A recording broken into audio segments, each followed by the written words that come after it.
It all started the day my mother-in-law, Barbara, showed up unannounced at our doorstep.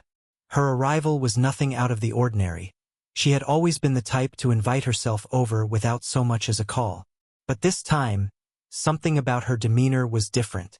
Her eyes, usually filled with disapproval and judgment, held a strange sense of determination.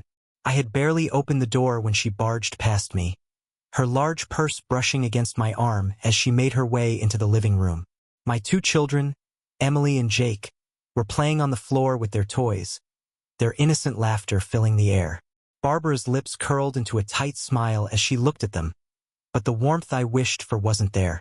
"Emily, Jake," she said, her voice honeyed but sharp, "come give Grandma a hug." They ran to her without hesitation. They were too young to sense the tension that followed her everywhere. I watched as she embraced them, her eyes flickering toward me as if staking a claim.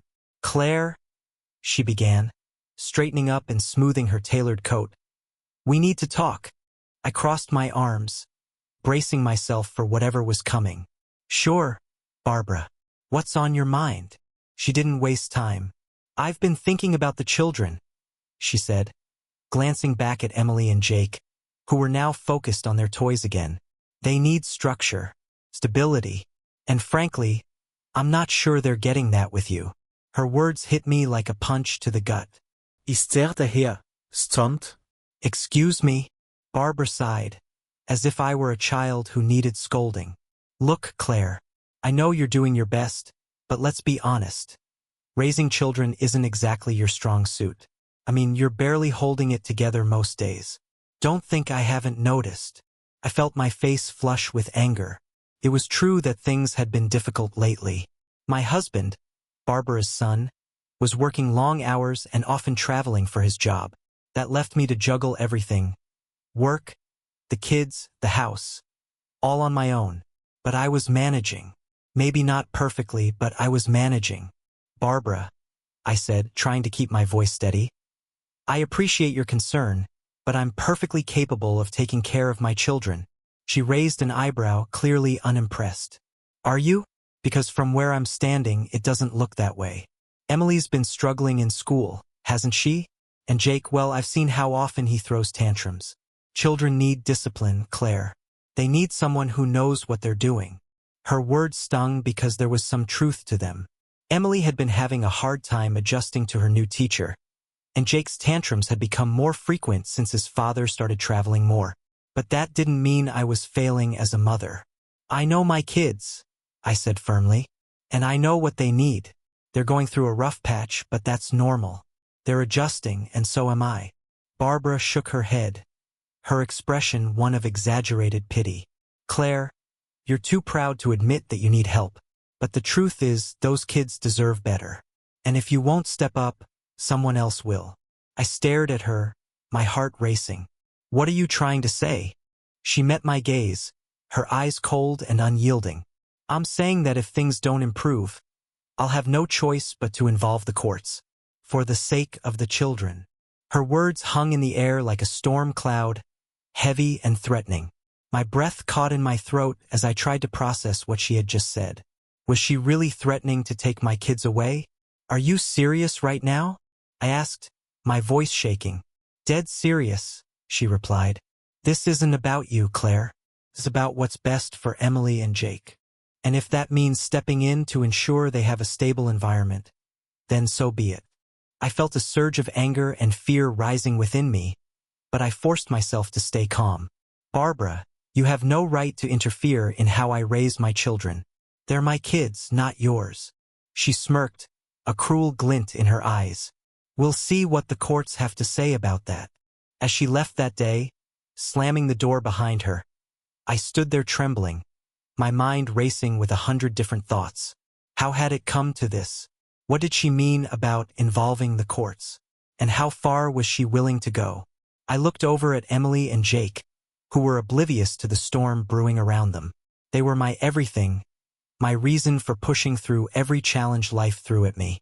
And if Barbara thought she could take them from me, she was in for a fight she'd never forget. Barbara's threat lingered in my mind like a dark shadow, and I couldn't shake the feeling that she wasn't bluffing. The woman had always been controlling, but this was something else entirely. The thought of losing Emily and Jake terrified me, but I wasn't going to let her scare me into submission. The following morning, I dropped Emily off at school and Jake at daycare, determined to start piecing my life back together. If Barbara wanted to claim I was unfit, I was going to prove her wrong at every turn. My first stop was my lawyer's office. Mr. Grant, a kind and experienced attorney, had helped us with some minor legal issues in the past. When I explained the situation, his expression shifted from calm professionalism to concern.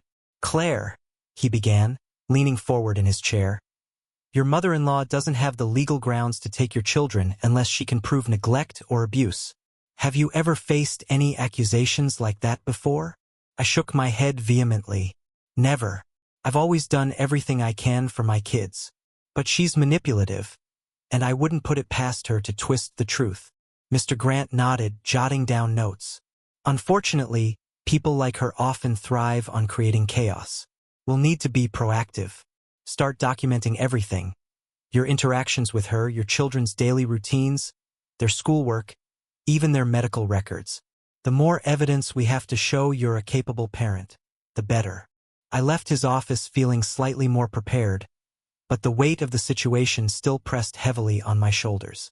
As much as I hated involving legal counsel in what should have been a family matter, I knew I didn't have a choice. That evening, as I tucked Emily and Jake into bed, I noticed a sadness in Emily's eyes. "Sweetheart, are you okay?" I asked, sitting on the edge of her bed. She hesitated, fiddling with the corner of her blanket. "Grandma said something mean today." My heart sank. "What did she say, honey?" "She said you're too busy to take care of us," Emily whispered, her voice trembling. "She said we might have to live with her instead." Anger flared within me, but I forced myself to stay calm. I didn't want Emily to see how furious I was. "Emily, listen to me," I said gently. "You are not going anywhere. You and Jake are staying right here with me. Do you understand?" She nodded slowly, but I could see the doubt lingering in her eyes. Barbara had planted a seed of fear, and it broke my heart to see how it was already affecting my daughter. Over the next few days, Barbara's behavior became more erratic. She started showing up uninvited more frequently, making snide comments about the state of my house or the meals I prepared for the kids. She even went as far as to contact Emily's teacher, claiming she was concerned about Emily's performance in school. I decided it was time to confront her. One afternoon, after picking up the kids from school, I drove straight to Barbara's house. She opened the door with her usual smug expression, clearly expecting me to back down. "Barbara," I said firmly, stepping inside before she could invite me. "We need to talk." She raised an eyebrow, feigning innocence. "Oh? About what?" "You know exactly what," I replied, my voice steady despite the anger simmering inside me. "You've crossed a line, and it needs to stop. You're upsetting Emily and undermining me as their mother. This has to end now." Barbara folded her arms, her expression hardening. "I'm doing what's best for my grandchildren, Claire. If that means stepping in where you failed, then so be it." I clenched my fists, my nails digging into my palms. "You don't get to decide what's best for my kids. I am their mother, and I won't let you take them away from me." She smirked, a glint of triumph in her eyes. "We'll see about that. I've already spoken to a lawyer, and I have plenty of evidence to prove you're not fit to raise them." My stomach churned, but I refused to let her see my fear. "Then I hope you're prepared, Barbara, because if you think I'm going to roll over and let you take my children, you're in for a rude awakening." Her smile faltered for just a moment, but it was enough to give me hope. I turned on my heel and left, my heart pounding as I walked back to the car where Emily and Jake were waiting. As I drove home, I realized that this wasn't just about me and Barbara anymore. This was about protecting my children from her toxic influence and proving, once and for all, that I was the mother they deserved. And no matter what it took, I was going to win. The days following my confrontation with Barbara were a whirlwind of preparation and determination. If she thought she could scare me into giving up, she was about to realize she had underestimated me. I began documenting everything, Every interaction, every snide comment, and every unannounced visit. I even started keeping a journal of my daily routine with Emily and Jake, detailing everything from school drop-offs to bedtime stories. Barbara, however, was relentless. A week later, I received a letter in the mail that made my heart sink. She had filed a petition for custody of Emily and Jake. The letter alleged that I was emotionally neglectful and unable to provide a stable home environment. Reading those words felt like a knife to the chest, but I refused to crumble. The first thing I did was call Mr. Grant, my lawyer, and show him the petition. He studied it carefully, his brow furrowed in thought. "This is aggressive," he said finally, setting the papers down. "But most of these claims are baseless. It's clear she's grasping at straws. Still, we'll need to address each point with evidence." He leaned back in his chair, his expression serious. "Claire, this will be a fight. Custody cases like this can get ugly, especially when family is involved. Are you prepared for that?" I nodded, my resolve hardening. "I don't have a choice. She's not going to take my kids from me." The next few weeks were a blur of meetings, paperwork, and court preparations. Mr. Grant helped me gather everything we needed. Emily's school reports, Jake's daycare records, their medical histories, and even testimonies from my neighbors and friends who could vouch for my parenting. Despite the stress, I tried my best to shield Emily and Jake from the chaos. I kept their routines as normal as possible, even as my own world felt like it was spinning out of control. But Barbara wasn't making it easy.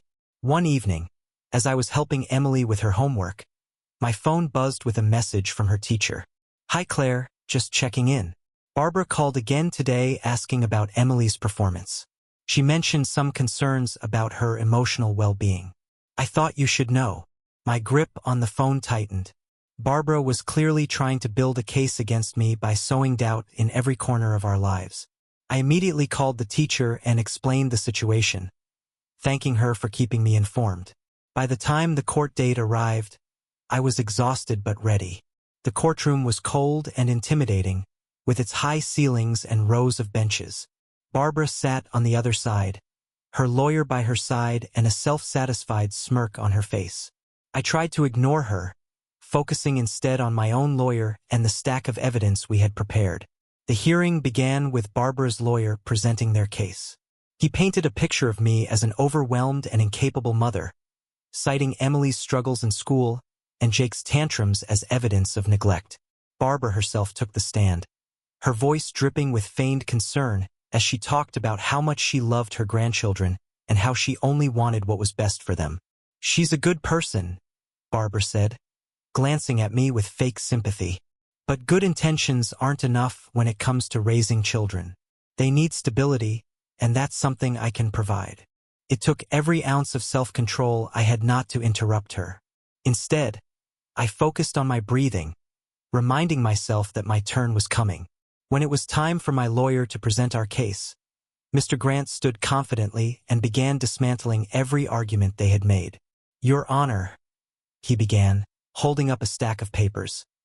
"We have evidence that directly contradicts the claims made by the petitioner. School reports show that Emily's performance has improved since the beginning of the year, and her teacher has provided a written statement describing Claire as a dedicated and involved parent. Similarly, Jake's daycare records indicate that his behavior is well within the normal range for his age." As Mr. Grant spoke, I felt a glimmer of hope. He presented photo evidence of our family activities, character references from friends and neighbors, and even a statement from the pediatrician affirming that both children were healthy and well cared for. Finally, it was my turn to take the stand.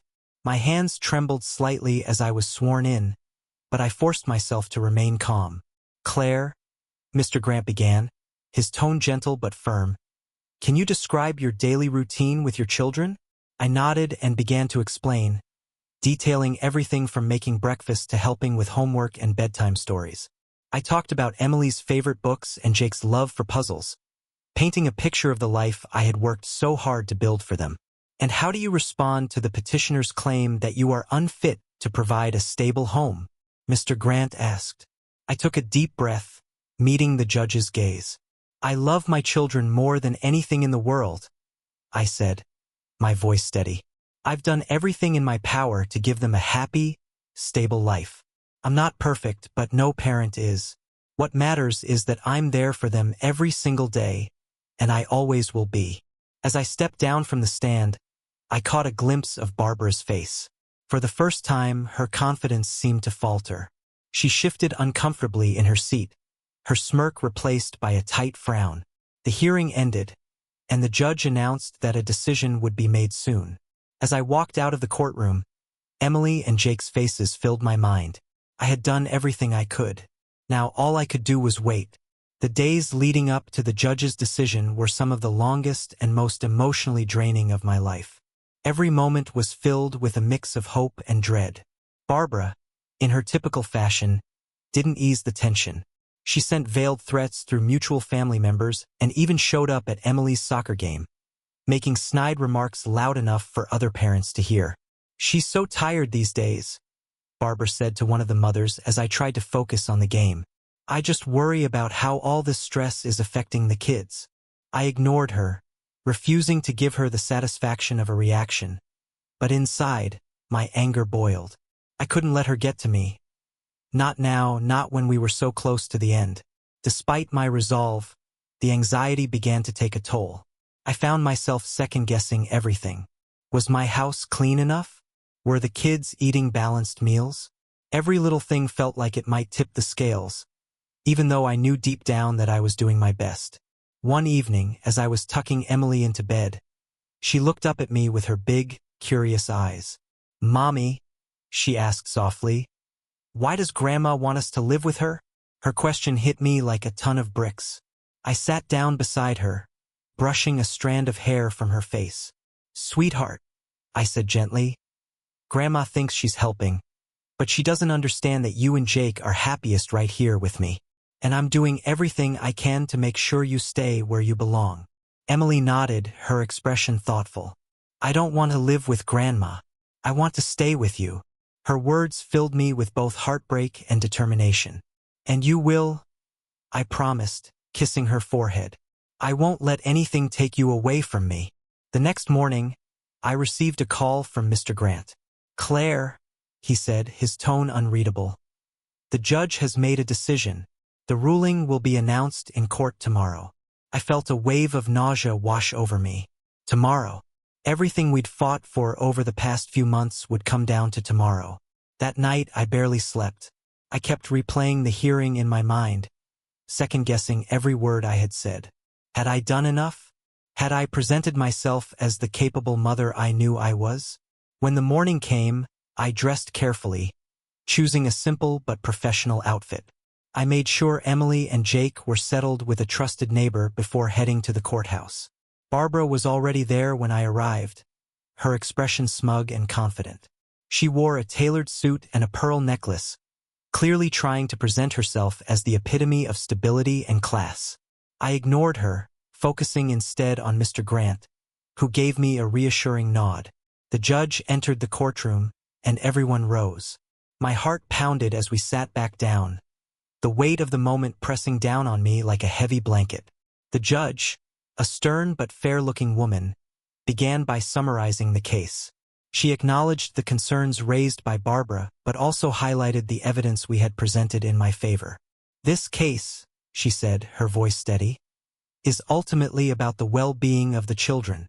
It is clear that both parties care deeply for Emily and Jake, but we must consider what is in their best interest." I held my breath as she continued, my hands clenched tightly in my lap. "After careful consideration, I find that there is no sufficient evidence to support the petitioner's claims of neglect or instability. Claire Evans has demonstrated that she is a devoted and capable mother who prioritizes her children's needs. Therefore, the court rules in favor of the respondent. Custody of Emily and Jake will remain with their mother." The words hit me like a wave of relief, and tears sprang to my eyes. I had done it. I had won. Barbara's face twisted in shock and fury, but I didn't spare her a second glance. This wasn't about her. This was about Emily and Jake, and about proving that no one could come between me and my children. As I stepped out of the courtroom, the sun felt brighter, the air lighter. Mr. Grant patted my shoulder, smiling. You did it, Claire. You fought for them, and you won. I nodded, my heart swelling with gratitude. Thank you, Mr. Grant. I couldn't have done this without you. When I returned home, Emily and Jake ran to me, their laughter filling the air. I scooped them up in my arms, holding them close. You're stuck with me? I said, smiling through my tears. Forever and always. The sun warmed my face as I stepped outside the courthouse, clutching the final custody ruling in my hand. The weight of months of stress, fear, and determination lifted from my shoulders, replaced by a sense of triumph and unshakable relief. Barbara stormed past me on the courthouse steps, her expression icy. You'll regret this, she hissed, but her words felt hollow, powerless now. She had lost, and the court had spoken the truth that I had known all along. I was a good mother, and no one could take that away from me. I didn't respond. I didn't need to. My victory wasn't hers to ruin. Instead, I turned away and walked to my car, where Emily and Jake waited with my neighbor, Mrs. Callahan, who had graciously taken care of them for the morning. As soon as they saw me, they jumped out of the car, their faces lighting up with joy. Mommy, Emily called, running into my arms. I knelt down, pulling both of them close. We're going to be just fine, I whispered, my voice trembling with emotion. No one is going to take you away from me. We're a family, and nothing will ever change that. Jake tugged on my sleeve, his little face serious. Does this mean Grandma won't make us live with her? I smiled, brushing a tear from my cheek. That's exactly what it means, sweetheart. You're staying right here with me, where you belong. Emily hugged me tighter, her small arms wrapped around my neck. I'm glad, Mommy. I don't like when she says mean things about you. Hearing that made my heart ache, but it also strengthened my resolve. This was why I had fought so hard. Not just to keep my kids, but to shield them from the negativity that had tried to seep into their lives. The ride home was quiet but peaceful. For the first time in months, I felt like I could breathe again. That evening, we celebrated in the simplest but most meaningful way. I let the kids pick their favorite dinner, homemade pizza, and we baked it together, laughing as Jake spilled flour everywhere and Emily tried to sneak extra cheese onto her slice. As I tucked them into bed that night, Emily looked up at me with a smile. You're the best mommy ever, she said sleepily. My heart swelled. And you're the best kids ever, I replied, kissing her forehead. After they were asleep, I sat alone in the living room, reflecting on everything we had been through. Barbara's attempt to take my children had tested me in ways I never thought possible. It had forced me to confront my fears, dig deep for strength I didn't know I had, and prove to myself, and the world, that I was enough. I realized then that this victory wasn't just about winning custody. It was about reclaiming my confidence as a mother. Barbara's doubts and accusations no longer had power over me. I knew who I was. I was their mother, their protector, and their safe place. As I turned off the lights and headed to bed, I felt a sense of peace that had been missing for far too long. No matter what challenges lay ahead, I knew one thing for certain. I had fought for my family, and I had won. And that was all that mattered.